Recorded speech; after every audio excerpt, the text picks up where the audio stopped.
Sko, kannski byrja að segja það, þú veist, ég eins og örugglega margir vorum svona framan af með þá sko skoðun á þessum manni, óháð allri pólitík, að hann væri svona pínu lúnýbinn sko, bara einhver anti-vaxxer og svona, því það var svolítið myndin sem hefur verið máluð upp á honum. Já. En svo svona það maður að fylgjast kannski betur með, þú veist, því sem hann að segja og gera, og sérstaklega, þú veist, þessi ræða þegar hann fær loksins spotlightið, slær mann allavega ekki sem annað en bara mjög innlæg og heilsteypt og hérna down to earth og þetta sem hann er að tala þarna og við erum búin að vera að ræða það er ekki neitt eitthvað óhefbundið að skríti við það, þetta er bara algjörlega rétt lesi hjá honum einhver öfgar það er bara þetta með matinn og í rauninni alla þessar lífstílstætti sem er að leiða til heilsuleysi sko. Og það er hugmyndir sem hann allavega talar að hann myndi vilja gera og breyta eru, ef hann fær leyfið til að láta þær allar gangi í gegn og verður ekki stöða, þá mun það gjör breyta á þróuninni. Mjög mikið af lyfjum sem að, þú veist, meðferðir sem við höfum í dag við þessum sjúkdómum eru mikilvæg út af því að fólk er komið í þessa aðstöðu. Þú veist, eitt dæmið væri þyngdarstjórnuna lyfin sem eru mikið í umræðinni, þú veist, Ozempic, Wegovy og svo framvegis. Það er í rauninni mjög góð lyf af því það er svo mikið af fólki sem er að glíma við þetta ástand í dag, það sem ekkert annað hefur virkað. En það er lyf sem að fer ekki á rótinni. En sko það sem að fókusin ætti þá að vera, af hverju er þetta alltaf gerast? Við getum ekki hort á, það komið lækning við þessu út af því að við þurfum að stoppa framleiðsluna á við þurfum að fara að einbeita okkur að eins og kannski hann er að segja börnunum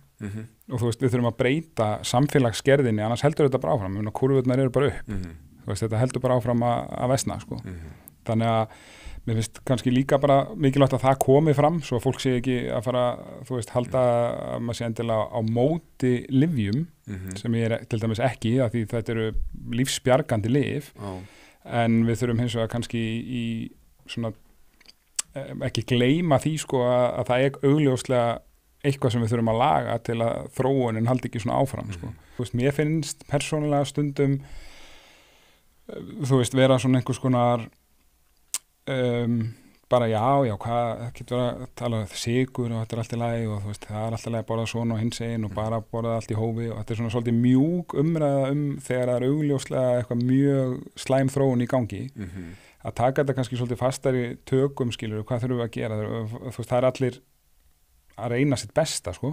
foreldrar eru ekki að reyna að gefa börnunum sínum drasl eða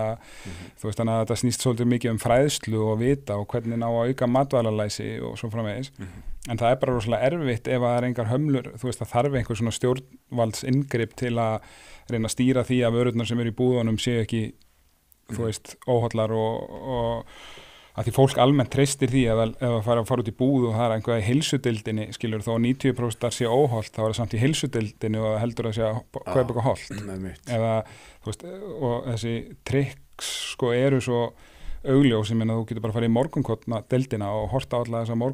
morgunkotspakka og það er að búið að merkja það með einhverju svona hjarta eða þú veist trefjaríkt eða inniheldur mikið af steinefnum og þú veist og almennur borgari sem er kannski ekki mikið að pæla í þessu eða hefur ekki forsendur til þess, hann bara treystir því þetta er örugglega gott hérna, þú veist, sem það er alls ekki skilur, getur alveg verið að bara fá þér eitthvað þú veist, kókópöf sko þannig að þú veist, það snýst líka það, fólk átti sig á því kannski að það þarf einhverja hjálp til að breyta samfélagsgerðinni þarna, það sé ekki bara talið eðlilegt að vera þú veist, að borða mat sem í rauninni flokkast sem eftirréttur bara í flest mál dagsins og svo framvegis skilur á sama tíma, og maður má ekki gleyma því að sko nútíma læknisfræði er frábær í að leysa bráð vandamál og maður getur verið rosalega þakkláttur fyrir það til svona mikil sérhæfinga að það getur einhver skorið upp og skipt kransæðarnar í þér eða þú veist það er einhver sem að getur farið og þrætt í gegnum náraðnaður upp í heila og tekið blóðtappa að það sé einhver svo sérhæfður að virkilega geti gert það og bjarga lífiðinu en sko okkur vantar kannski þú veist fleiri á hennan lýðheilsu enda þú veist þar sem að er verið að fyrirbyggja og grípa áður en þetta verða svona einhverjir endastig sjúkdómar sko og þú veist auðvitað hafa sko lækna deildirnar einhver mótandi áhrif þar. Hins vegar það þannig sko að ég alveg 100% sannfærður það að það engin sem að starfar þarna sem eitthvað meðvitað að hunsa þessa hluti. Það bara einhvern veginn hvernig hafa hlutirni þróast og hvað lagt áherslu á, skilur.